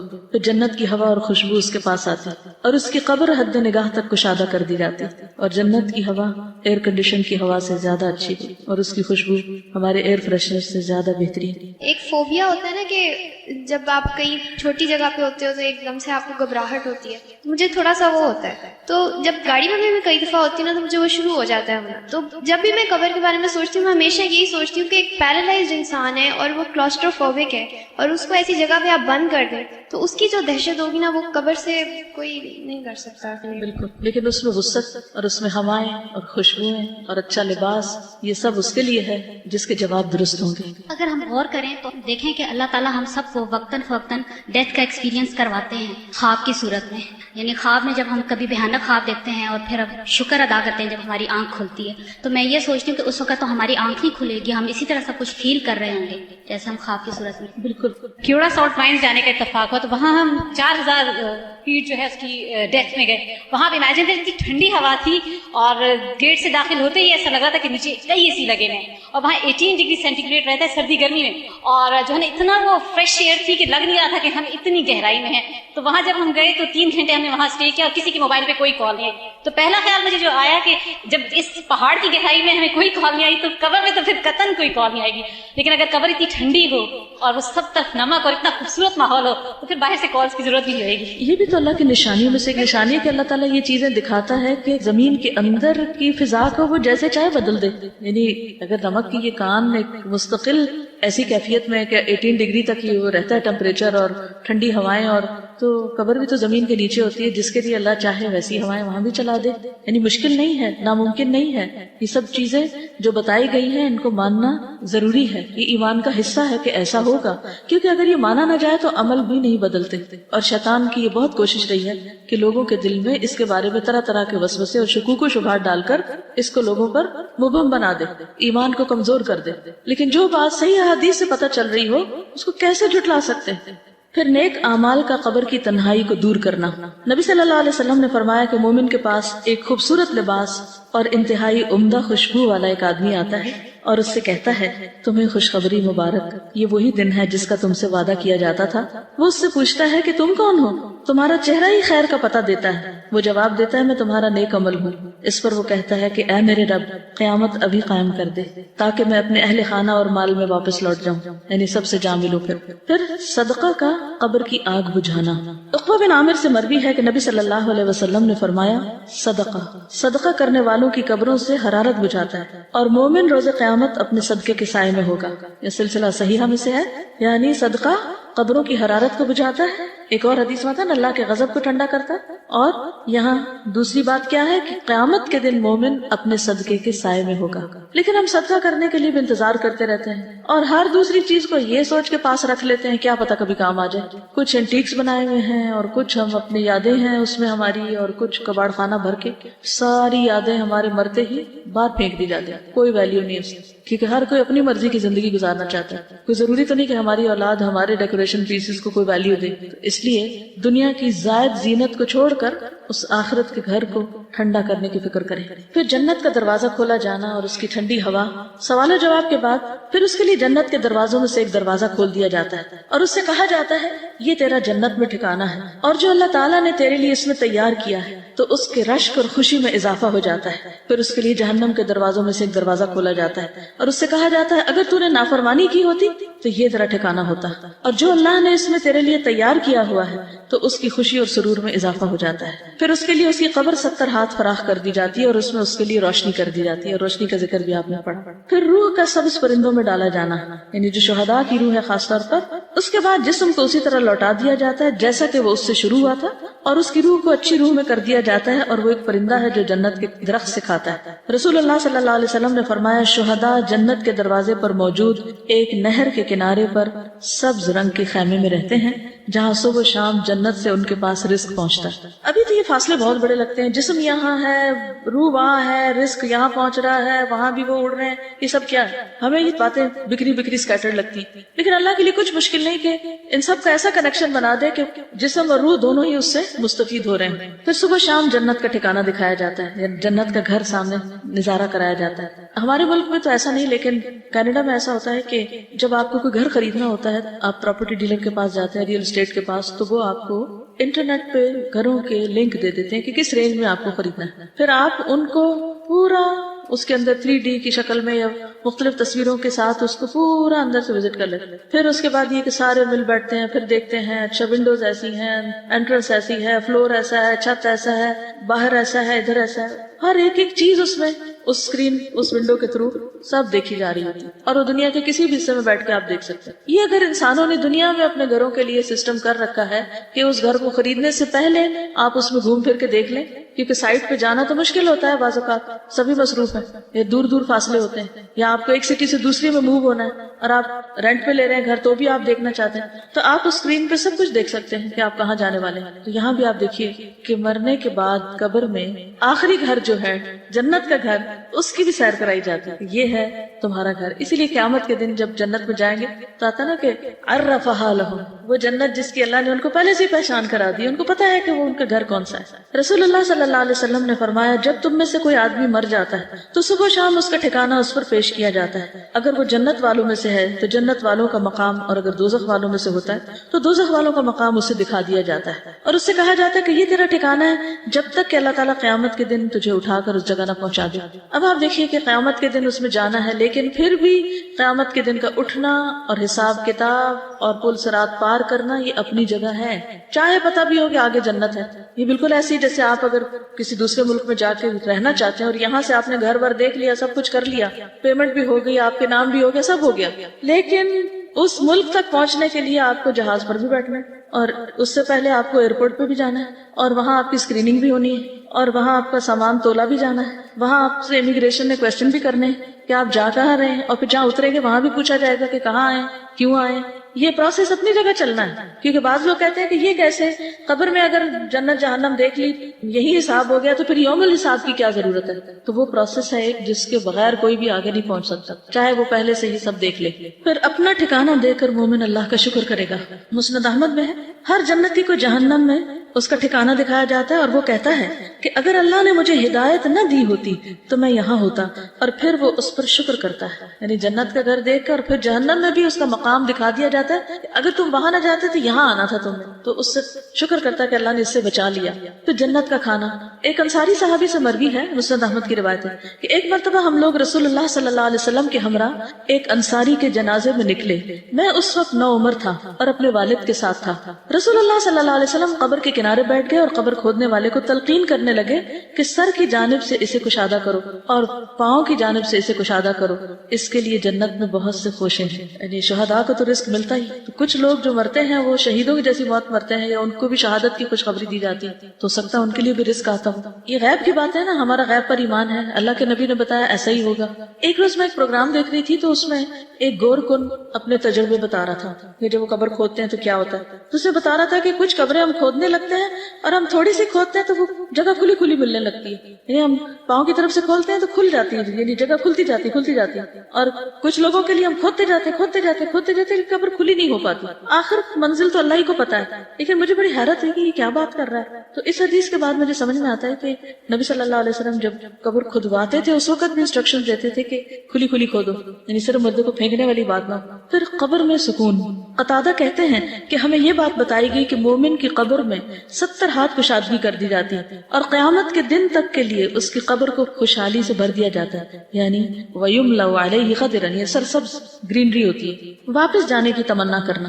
نبی صلی اللہ علیہ وسلم نے فرمایا جب مومن اپنی قبر کی کشادگی کو دیکھتا ہے تو کہتا ہے فرشتوں مجھے چھوڑ دو، میں گھر والوں کو خوشخبری سنانا چاہتا ہوں، لیکن اس سے کہا جاتا ہے کہ اب آرام کرو، پیچھے کوئی تمہارا کنیکشن نہیں، الا کہ کوئی خواب میں دیکھ لے کسی کو. پھر مومن کو سلا دیا جاتا ہے, آرام کروایا جاتا ہے. اس کی قبر میں 70 گز لمبائی چوڑائی میں فراخی کر دی جاتی ہے, پھر اس کے لیے اس میں روشنی کر دی جاتی ہے. پھر اس سے کہا جاتا ہے سو جاؤ, تو وہ کہتا ہے اپنے گھر والوں کی طرف لوٹ جاؤں, میں انہیں خبر دے آؤں. تو دونوں کہتے ہیں اس دلہن کی طرح سو جاؤ جسے کوئی نہیں جگاتا مگر وہ جو اس کو سب سے زیادہ پیارا ہوتا ہے, یہاں تک کہ اللہ تعالیٰ اسے اس کی اس خوابگاہ سے اٹھائے گا, یعنی قیامت کے دن. یہ صحیح ترغیب و ترہیب کی روایت ہے. یعنی پھر وہ قبر میں لیٹ جاتا ہے جیسے سو رہا ہو آرام سے, اور وہ سوتے میں جیسے انسان خواب دیکھتا ہے تو وہ سب کچھ نظر آ رہا ہوتا ہے, تو اس کو وہ نظر بھی آ رہے ہوتے ہیں جنت دوزخ, اور وہ نظاروں کو انجوائے کر رہا تھا. وہ ایک اسکرین اس کو دے دی جاتی ہے کہ گھومتے پھرو, اور یعنی آج کی ٹرمز میں سمجھنے کے لیے بات کر دی جاتی ہے. حقیقت اللہ ہی جانتا ہے. یہ مت کہیے کہ کوئی اس کو اس طرح انٹرپریٹ نہ کرے کہ وہاں ٹی وی لگا دیا جاتا ہے. یعنی مانا یہ ہے کہ صرف سمجھنے کے لیے کہ جیسے دنیا میں ہم بعض اوقات بیڈ روم میں آرام سے لیٹے ہوتے ہیں, ٹھنڈا ماحول ہوتا ہے, اور پھر سوچتے ہیں کہ اچھا کچھ دیکھ لیں, اور دیکھنا شروع کر دیتے ہیں اور دیکھ دیکھ کے انجوائے کر رہے ہیں. تو وہاں بھی جو جنتی ہوگا وہ نظاروں کو دیکھ دیکھ کے خوش ہو رہا ہوگا, اور ویسے وہ آرام کی نیند سو رہا ہوگا, اور قیامت کے دن اس کو آرام سے اٹھا دیا جائے گا. شہداء کی خصوصی مہمان نوازی ہوگی. مسروق سے روایت صحیح مسلم کی ہے کہ ہم نے حضرت عبداللہ سے اس آیت کے بارے میں سوال کیا, جنہیں اللہ کے راستے میں قتل کیا جائے انہیں مردہ گمان نہ کرو بلکہ وہ زندہ ہیں, اپنے رب کے پاس سے رزق دیے جاتے ہیں. ہم آپ دیکھیے کہ شہداء کو بھی قبر میں دفن کیا جاتا ہے, اور ان کے بارے میں قرآن بتاتا ہے کہ ان کو رزق دیا جاتا ہے. اب باقی احادیث کو تو آپ کہہ سکتے ہیں جی حدیث ہے, لیکن یہاں تو قرآن بھی یہ کہتا ہے, تو یہ ساری احادیث قرآن کے موافق ہی جا رہی ہیں. تو کیا ہوتا ہے, تو وہاں وہ اپنے رب کے پاس رزق دیے جاتے ہیں. تو انہوں نے کہا ہم نے بھی رسول اللہ صلی اللہ علیہ وسلم سے اس کے بارے میں سوال کیا تھا, اس آیت کا کیا مطلب ہے. تو آپ نے فرمایا ان کی روحیں سرسبز پرندوں کے جوف یعنی پیٹ میں ہوتی ہیں, ان کے لیے ایسے قندیلیں ہیں, یعنی ایسے شینڈلیئرز ہیں جو عرش کے ساتھ لٹکی ہوئی ہیں, اور وہ روحیں جنت میں گھومتی پھرتی رہتی ہیں, جہاں چاہیں انہی قندیلوں میں واپس آ جاتی ہیں. ان کا رب ان کی طرف مطلع ہو کر فرماتا ہے, توجہ کر کے, کیا تمہیں کسی چیز کی خواہش ہے, کچھ چاہیے؟ وہ عرض کرتے ہیں ہم کس چیز کی خواہش کریں, حالانکہ ہم جہاں چاہتے ہیں جنت میں پھرتے ہیں, یعنی ہم جہاں جہاں چاہتے ہیں گھومتے پھرتے ہیں. اللہ تعالیٰ ان سے 3 مرتبہ اس طرح فرماتا ہے. جب وہ دیکھتے ہیں کہ انہیں کوئی چیز مانگے بغیر چھوڑا نہیں جائے گا تو وہ عرض کرتے ہیں رب ہم چاہتے ہیں کہ آپ ہماری روحیں ہمارے جسموں میں ڈال دیں, یہاں تک کہ ہم تیرے راستے میں پھر قتل کیے جائیں. یعنی اس موت میں اتنی لذت ہے. جب اللہ دیکھتا ہے کہ انہیں اب کوئی ضرورت نہیں تو انہیں چھوڑ دیا جاتا ہے. لیکن جو شخص مومن نہیں ہوتا اس کی قبر اور زندگی کیسی ہے, مرتے وقت اس کو ساتھ ہی موت کے فرشتوں سے ہی سزا ملنے لگتی ہے. وَأَمَّا إِن كَانَ مِنَ الْمُكَذِّبِينَ الضَّالِّينَ, اب مکذبین بھی اور ضالین بھی ہیں, یہ دونوں بیک وقت بھی ہو سکتے ہیں اور خالی ضالین بھی ہو سکتے ہیں, پتہ ہی نہیں کرنا کیا ہے. فَنُزُلٌ مِّنْ حَمِيمٍ وَتَصْلِيَةُ جَحِيمٍ, سورۃ الواقعہ 92 سے 94. اگر وہ جھٹلانے والے گمراہوں سے ہوگا تو کھولتا پانی اس کی مہمانی ہوگی اور وہ دوزخ میں دھکیل دیا جائے گا. سورۃ النحل 28-29 میں فرمایا الَّذِينَ تَتَوَفَّاهُمُ الْمَلَائِكَةُ ظَالِمِي أَنفُسِهِمْ فَأَلْقَوْا السَّلَامَ مَا كُنَّا نَعْمَلُ مِن سُوءٍ بَلَىٰ إِنَّ اللَّهَ عَلِيمٌ بِمَا تَعْمَلُونَ فَادْخُلُوا أَبْوَابَ جَهَنَّمَ خَالِدِينَ فِيهَا فَلَبِئْسَ مَثْوَى الْمُتَكَبِّرِينَ.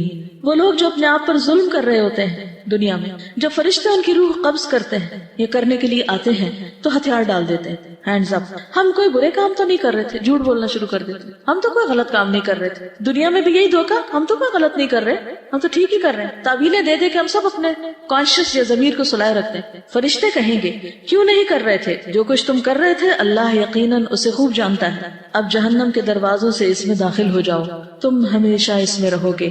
غرض تکبر کرنے والوں کا ٹھکانہ بہت برا ہے. سورۃ الانفال 50 میں فرمایا وَلَوْ تَرَىٰ إِذْ يَتَوَفَّى الَّذِينَ كَفَرُوا الْمَلَائِكَةُ يَضْرِبُونَ وُجُوهَهُمْ وَأَدْبَارَهُمْ وَذُوقُوا عَذَابَ الْحَرِيقِ.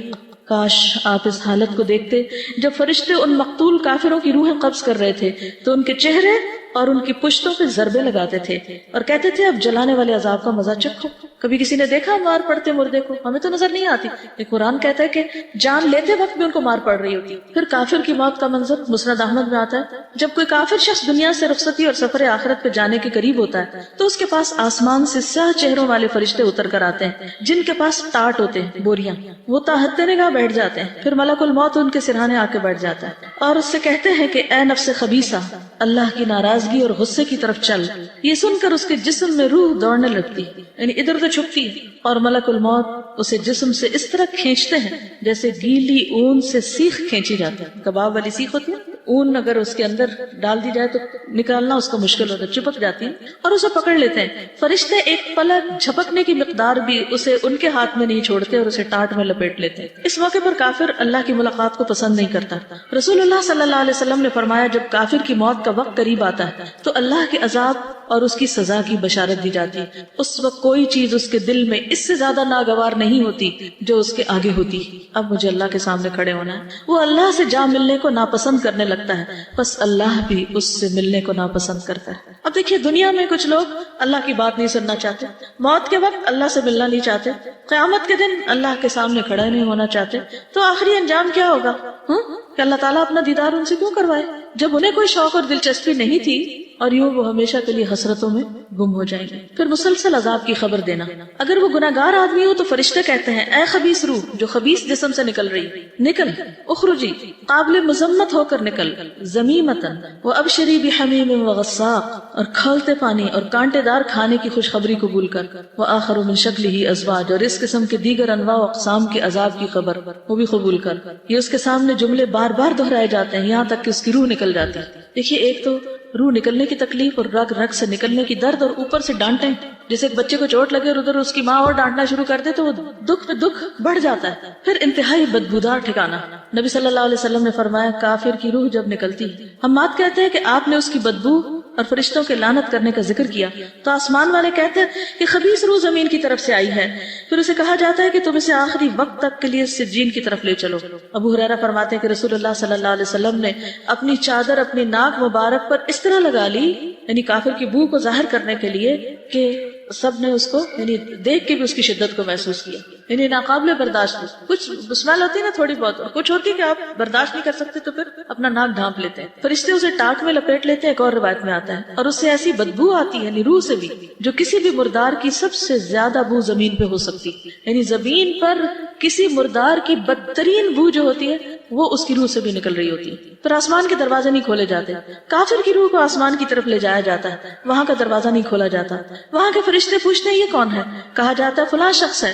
وہ کہتے ہیں کوئی مرحبا نہیں، کوئی مرحبا نہیں، لا مرحبا بالنفس الخبیثہ، اس ناپاک نفس کے لیے جو ناپاک بدن میں تھا، لوٹ جا برائی کے ساتھ، ارجعی ذمیمتن، تیرے لیے آسمان کے دروازے نہیں کھلیں گے. وہ قرآن پاک میں بھی آتا ہے نا کہ ان کے لیے آسمان کے دروازے کھولے نہیں جائیں گے. پھر آسمان سے پٹھایا جاتا ہے، فرشتے اس روح کو لے کر اوپر چڑھتے ہیں. فرشتوں کے جس گروہ کے پاس سے ان کا گزر ہوتا ہے وہی گروہ کہتا ہے یہ کیسی خبیث روح ہے. وہ اس کا دنیا میں لیا جانے والا بدترین نام بتاتے ہیں. جو چور ڈاکو مجرم ہوتے ہیں وہ انہی چیزوں کے ساتھ پھر پہچانے بھی جاتے ہیں، یہاں تک کہ اسے لے کر آسمان دنیا میں پہنچ جاتے ہیں، دروازے کھلواتے ہیں لیکن دروازہ نہیں کھولا جاتا. پھر رسول اللہ صلی اللہ علیہ وسلم نے یہ آیت تلاوت کی، لا تفتح لهم ابواب السماء ولا يدخلون الجنة حتى يلج الجمل في سم الخياط. ان کے لیے آسمان کے دروازے نہ کھولے جائیں گے اور نہ ہی وہ جنت میں داخل ہوں گے تا وقت کہ اونٹ سوئی کے ناکے میں داخل ہو جائے. اللہ تعالیٰ فرماتے ہیں کہ اس کا نامہ اعمال سجین میں سے نچلی زمین میں لکھ دو، یعنی اور گہرائیوں میں پستیوں میں. اب یہ نچلی زمین کیا ہے اللہ عالم. چنانچہ اس کی روح کو پھینک دیا جاتا ہے. پھر یہ آیت تلاوت فرمائی، وَمَن يُشْرِكْ بِاللَّهِ فَكَأَنَّمَا خَرَّ مِنَ السَّمَاءِ فَتَخْطَفُهُ الطَّيْرُ أَوْ تَهْوِي بِهِ الرِّيحُ فِي مَكَانٍ سَحِيقٍ. جو اللہ کے ساتھ شرک کرتا ہے وہ ایسے ہے جیسے آسمان سے گر پڑا پھر اسے پرندے اچک لیں یا ہوا اسے دور دراز کی جگہ میں لے جا پھینکے. ہم نے دیکھا کہ جب ہوا چلتی ہے تو چیزوں کو اڑا کے وہ دور لے جاتی کہ وہ پکڑائی بھی نہیں دیتی. پھر اس کی روح جسم میں لوٹا دی جاتی ہے. پھر وہ تمنا کرتا ہے کہ قبر کی طرف اس کو نہ لے جایا جائے. وہ مرنے والا اگر نیک نہیں ہوتا تو کہتا ہے ہائے بربادی، مجھے کہاں لے کے جا رہے ہیں. یہ صحیح بخاری کی روایت ہے، مجھے کہاں لے کے جا رہے ہو. اس کی آواز انسان کے علاوہ اللہ کی ہر مخلوق سنتی ہے. اگر انسان سن پائے تو بے ہوش ہو جائے، برداشت نہ کر سکے. پھر قبر میں سوال و جواب کے وقت خوف کی حالت میں اٹھنا. جب فرشتے آتے ہیں تو اسے کہتے ہیں بیٹھ جاؤ. وہ مروب اور خوف زدہ حالت میں بیٹھ جاتا ہے. کہا جاتا ہے تو اس شخص کے متعلق کیا کہتا ہے جو تم میں موجود تھا، تو اس پہ کیا گواہی دیتا ہے. کہتا ہے وہ کون سا آدمی، وہ اس کے نام سے بھی واقف نہیں. اس سے کہا جاتا ہے کہ محمد صلی اللہ علیہ وسلم. وہ کہتا ہے میں نہیں جانتا. لوگوں کو بات کرتے سنتا تھا، جیسے لوگ کہتے تھے میں بھی کہہ دیتا تھا. یعنی سنی سنائی خبریں بس تھی میرا علم. چنانچہ اس کو کہا جاتا ہے تو نے اسی پہ زندگی گزاری، اسی پہ فوت ہوا، اور اللہ نے چاہا تو اسی پہ اٹھایا جائے گا. رہا کافر یا منافق، دوسری روایت میں آتا ہے، بخاری کی روایت ہے، اس کا جواب یہ ہوتا ہے مجھے نہیں معلوم، لا ادری لا ادری. میں نے لوگوں کو ایک بات کہتے سنا تھا، وہی میں بھی کہتا رہا. پھر اس سے کہا جاتا ہے کہ نہ تو نے کچھ سمجھا اور نہ پیروی کی. اس کے بعد اسے لوہے کے ہتھوڑے سے بڑے زور سے مارا جاتا ہے. وہ اتنا بھیانک طریقے سے چیختا ہے، ایسی چیخیں ہوتی کبھی آپ نے تکلیف میں کسی شخص کی چیخیں سنی ہے جو پین کی وجہ سے چیخ رہا ہو کسی ہاسپٹل میں یا کسی جگہ پر؟ تو وہ بھی سب سے بدترین قسم کی چیخیں چیخ رہا ہوتا ہے کہ انسان اور جن کے سوائے ارد گرد کی ساری مخلوق سنتی. پھر آسمان سے ایک منادی آواز لگاتا ہے، اس نے جھوٹ بولا، اس کے لیے آگ کا بستر لگا دو، آگ کا لباس پہنا دو. پھر جہنم کا دروازہ کھولا جاتا ہے، قبر تنگ کر دی جاتی ہے. سنن نبی داؤد میں آتا ہے کہ پھر کہا جاتا ہے کہ جہنم کا دروازہ اس کی قبر میں کھول دو، جہنم کی گرمی اور لو اس کے پاس آتی. آج کل آپ دیکھیں کہ اگر آپ ٹھنڈے کمرے سے باہر نکلے تو لٹرلی ایسے منہ پہ تپیڑے پڑ رہے ہوتے ہیں نا گرمی کے، گھر سے نکلے باہر تو وہاں وہ گرمی کیا گرمی ہوگی. کبھی ابلتی ہنڈیا کا سیک آپ کو یاد ہو تو. اور اس کی قبر اس قدر تنگ کر دی جاتی ہے کہ اس کی پسلیاں ایک دوسرے میں پیوست ہو جاتی ہیں. پھر اس کے اعمال انتہائی قبیح شکل میں اس کے سامنے آتے ہیں. ایک آدمی گندے کپڑے پہن کے پاس آتا ہے جس سے بو آ رہی ہوتی اور اس سے کہتا ہے تجھے خوشخبری مبارک، یہ وہی دن ہے جس کا تجھ سے وعدہ کیا گیا تھا. وہ پوچھتا تو کون ہے؟ تیرے چہرے سے ہی شر کی خبر معلوم ہوتی ہے. وہ جواب دیتا ہے میں تیرا گندا عمل ہوں. وہ کہتا ہے اے میرے رب قیامت نہ قائم کرنا. کوئی بھی گندے عمل، چاہے چوری ہو، چاہے زنا ہو، چاہے حرام حرکتیں ہوں، کوئی بھی غلط کام، تو جس قسم کے بھی وہ غلط کام ہوں گے وہ سارے اس کی شکل میں پیوست کر دیے جائیں گے اور وہ عمل اس کے ساتھ رہے گا. پھر اس پر ایک اندھا بہرا فرشتہ مقرر کر دیا جاتا ہے. اس کے پاس ایک لوہے کا گرز ہوتا ہے جو اگر پہاڑ پہ دے مارے تو پہاڑ ریزہ ریزہ ہو جائے. وہ اس کو مارتا ہے. اس کی مار کی آواز سے مشرق و مغرب کے درمیان کی ہر چیز سن رہی ہوتی سوائے جن و انس کے، اور وہ مردہ بھی مٹی ہو جاتا ہے. پھر دوبارہ روح ڈالی جاتی، پھر مارا جاتا ہے، پھر مٹی ہوتا ہے، پھر اسی طرح. پھر معیشت ضنکا. نبی صلی اللہ علیہ وسلم نے فرمایا کیا تم جانتے ہو کہ یہ آیت فَإِنَّ لَهُ مَعِيشَةً ضَنكًا وَنَحْشُرُهُ يَوْمَ الْقِيَامَةِ أَعْمَى کس بارے میں نازل ہوئی؟ کیا تمہیں معلوم ہے کہ تنگ حالی کیا ہے، تنگ زندگی کیا ہے؟ انہوں نے عرض کیا اللہ اور اس کے رسول ہی خوب جانتے ہیں. آپ نے فرمایا کافر کا اس کی قبر میں عذاب سے دوچار ہونا، اور اس ذات کی قسم جس کے ہاتھ میں میری جان ہے اس پر 99 سانپ مسلط کر دیے جاتے ہیں. کیا تم جانتے ہو وہ سانپ کیسا ہوتا ہے؟ وہ 70 سانپ اژدہے ہوتے ہیں، ہر اژدہا کے 7 سر ہوتے ہیں اور وہ اسے قیامت تک ڈستے اور نوچتے رہتے ہیں. پھر قبر میں کسی عمل کا موجود نہ ہونا، اور کافر کے پاس جب اس کے سرہانے سے آیا جاتا ہے تو وہاں کوئی عمل موجود نہیں ہوتا، کوئی حفاظت کرنے والا گارڈ نہیں ہوتا. پھر اس کی دائیں جانب سے آیا جاتا ہے، وہاں کوئی چیز موجود نہیں ہوتی. پھر بائیں جانب سے آیا جاتا ہے تو کوئی چیز موجود نہیں ہوتی. پھر اس کے دونوں پاؤں کی طرف سے آیا جاتا ہے تو وہاں کچھ نہیں ہوتا. پھر حسرت کے لیے جنت کا ٹھکانہ دکھایا جاتا ہے. رسول اللہ صلی اللہ علیہ وسلم نے فرمایا، مسند احمد کی روایت ہے، ہر جہنمی کو جنت میں اس کا متوقع ٹھکانہ دکھایا جاتا ہے اور وہ تمنا کرتا ہے کاش مجھے بھی اللہ نے ہدایت سے سرفراز کیا ہوتا تو میں بھی یہاں ہوتا، اور وہ اس کے لیے باعث حسرت بن جاتا ہے. اور زیادہ دکھ ہوتا ہے کہ یہ مل سکتا تھا اور چانس مس ہو گیا. بعض اوقات ایسا ہوتا ہے نا کہ کوئی سودا مس کر رہے ہیں ہم، کو بزنس ڈیل اچھی سی ہونے والی ہو تو پھر بعض لوگوں کو تو ہارٹ اٹیک ہو جاتا ہے کہ اتنا بڑا لاس ہو گیا، چانس مس ہو گیا. کوئی گاڑی چھوٹ جائے، جہاز چھوٹ جائے، کیا کیفیت ہوتی. رسول اللہ صلی اللہ علیہ وسلم نے فرمایا ہر جہنمی کو جنت میں اس کا متوقع ٹھکانہ دکھایا جاتا ہے اور وہ تمنا کرتا ہے کہ کاش مجھے بھی اللہ نے ہدایت سے سرفراز کیا ہوتا، اور وہ اس کے لیے باعث حسرت بن جاتا ہے. قبر میں نیند کی کیفیت. اس کے بعد اس سے کہا جاتا ہے کہ منحوش کی نیند سو جا. ابو حازم کہتے ہیں کہ میں نے ابو ہریرہ سے پوچھا کہ یہ منحوش سے کیا مراد ہے؟ انہوں نے کہا منحوش سے مراد وہ آدمی ہے جسے کیڑے مکوڑے اور سانپ ڈستے اور نوچتے رہتے ہیں، تو اس کی نیند کیا نیند ہوگی؟ پھر اس پہ قبر تنگ کر دی جاتی ہے. نبی صلی اللہ علیہ وسلم نے اپنی زندگی میں کچھ قبروں سے عذاب کی آوازیں بھی سنی تھی اور صحابہ کو بتایا بھی تھا. یہ جو کچھ میں نے سنایا ہے یہ اس لیے ہے تاکہ ہم اپنے ایمان کو نمبر 1 درست کریں، اس کو یقینی چیز سمجھیں اور پھر اس کے لیے تیاری بھی کریں، اور ان معلومات کو اپنے بچوں اور اپنے آس پاس کے لوگوں سے شیئر کریں تاکہ وہ بھی اس یقینی جگہ کے لیے تیاری کریں. کیونکہ یہ ایسی جگہ جس میں کوئی شک ہے ہی نہیں کہ وہاں نہیں جانا. کہیں بھی جانے میں پروگرام تبدیل ہو سکتا ہے، وہاں کا پروگرام تو یقینی سیٹ کنفرمڈ، جگہ بھی لکھی ہوئی کہ کہاں جانا ہے. تو نبی صلی اللہ علیہ وسلم نے اپنی زندگی میں بھی عذاب قبر سنا تھا. ابو ایوب سے روایت ہے کہ رسول اللہ صلی اللہ علیہ وسلم سورج غروب ہونے کے بعد باہر نکلے تو آپ نے کچھ آواز سنی. آپ نے فرمایا یہودیوں کو ان کی قبروں میں عذاب ہو رہا ہے. انس نے بیان کیا، ایک اور روایت ہے صحیح بخاری کی. انس بیان کرتے ہیں کہ ایک شخص پہلے عیسائی تھا، پھر وہ اسلام میں داخل ہو گیا. اس نے سورۃ البقرہ اور آل عمران پڑھ لی تھی اور وہ نبی صلی اللہ علیہ وسلم کا کاتب بن گیا، لکھنے والا.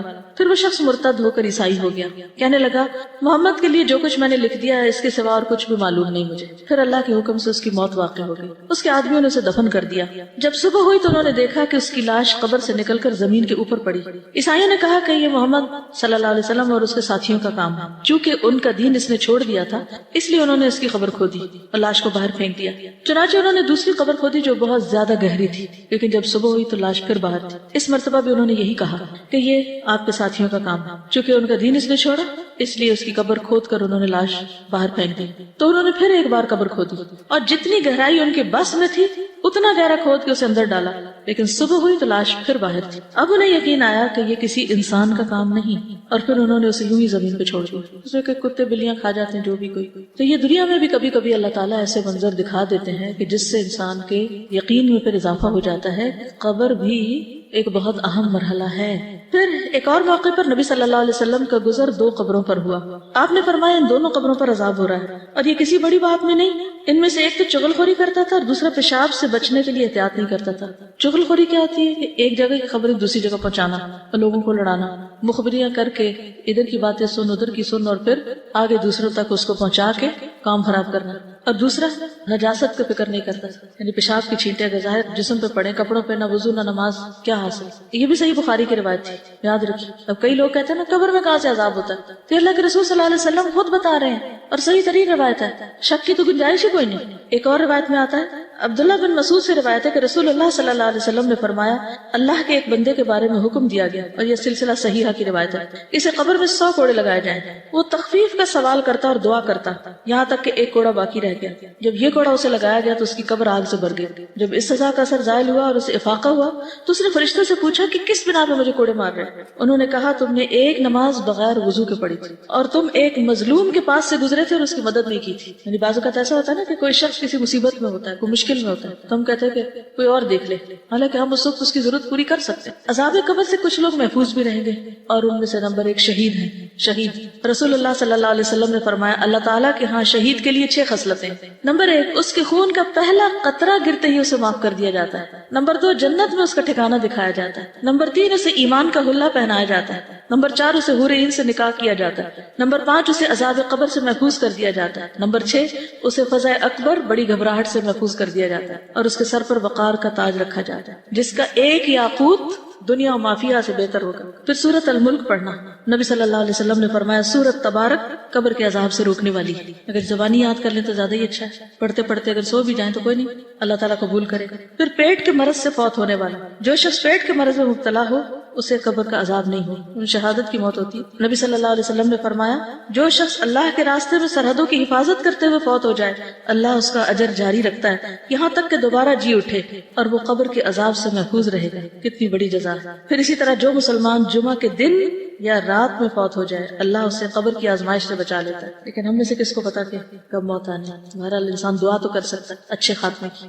میں یہ سوچ رہی تھی کہ قرآن میں اللہ تعالیٰ نے جو بار بار اللہ پر ایمان کے بعد اسٹریٹ اوے آخرت کی بات کیوں کی ہے، مجھے اس سے یہ ریزن سمجھ میں آ رہا ہے کہ ہمارے لیے سب سے زیادہ امپورٹنٹ اللہ ہے اور پھر وہ آخرت کا وہ ٹھکانہ ہے، اور اس کے درمیان میں جتنی بھی اور چیزیں آتی ہیں وہ ایک طرف تو ہمارے لیے ایک ذریعہ ہے کیونکہ ظاہر ہم انہی سے ہی وہ ٹھکانہ کمائیں، لیکن اکثر یہ ہوتا ہے کہ بجائے یہ کہ ہمیں وہ اچھے ٹھکانے تک پہنچائیں ہم ان میں ڈسٹریکٹ ہو کے اپنے اصل کو بھول جاتے ہیں۔ تو بہت زیادہ جو مجھے فیل ہو رہا ہے وہ آج کے لیسن کا یہ ہو رہا ہے کہ ہمیں یہ دیکھنا پڑے گا کہ کیا ہم باقی سارے حقوق ادا کرتے ہوئے کہیں اپنے جو ہمارے سب سے بڑے فرائض ہیں اللہ کے لیے جو ہیں وہی نہ ہم پیچھے کر دیں، اور اگر ہم نے مطلب حقوق العباد کے ہی بعض اوقات اس دھوکے میں ہم آ جاتے ہیں، حالانکہ یہ اللہ کی طرف سے ہی ہم پہ فرض کی گئے نا، ہم یہ بھول جاتے ہیں کہ یہ حقوق العباد کوئی لوگوں نے نہیں ہم پہ فرض کیے، یہ اللہ نے فرض کیے، اور اگر کوئی بھی شخص یا کوئی بھی چیز ہمارے راستے میں آ رہی ہے تو میرے سوچنا چاہیے۔